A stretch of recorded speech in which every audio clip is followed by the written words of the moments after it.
মশার কয়েল জ্বালিয়ে কি নিজেরই ক্ষতি করছেন? রাতে মশা তাড়াতে কয়েল জ্বালাচ্ছেন, কিন্তু জানেন কি একটা কয়েলের ধোঁয়া কখনো কখনো অনেক সিগারেটের ধোঁয়ার সমান ক্ষতিকর হতে পারে। চলুন সহজভাবে বিষয়টি বুঝে নিই।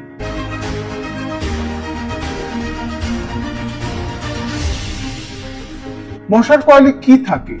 বেশিরভাগ মশার কয়েলে থাকে কীটনাশক জাতীয় রাসায়নিক, যেমন পাইরিথ্রিনয়েডস।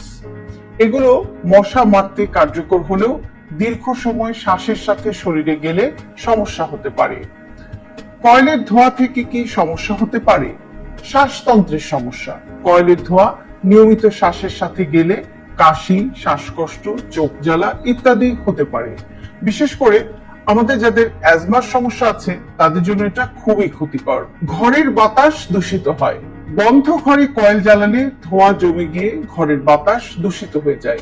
এতে দীর্ঘ সময় থাকলে মাথা ব্যথা বা অস্বস্তিও হতে পারে।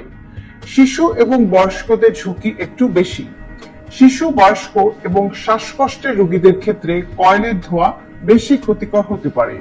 তাদের ফুসফুস তুলনামূলকভাবে সেনসিটিভ বা সংবেদনশীল। তাহলে কি করবেন? ঘর পরিষ্কার রাখুন, মশারি ব্যবহার করুন, দরজা জানলায় নেট লাগান, কয়েল ব্যবহার করলে ঘর একটু খোলা রাখুন। শিশুদের ঘরে কয়েল না জ্বালানোই ভালো।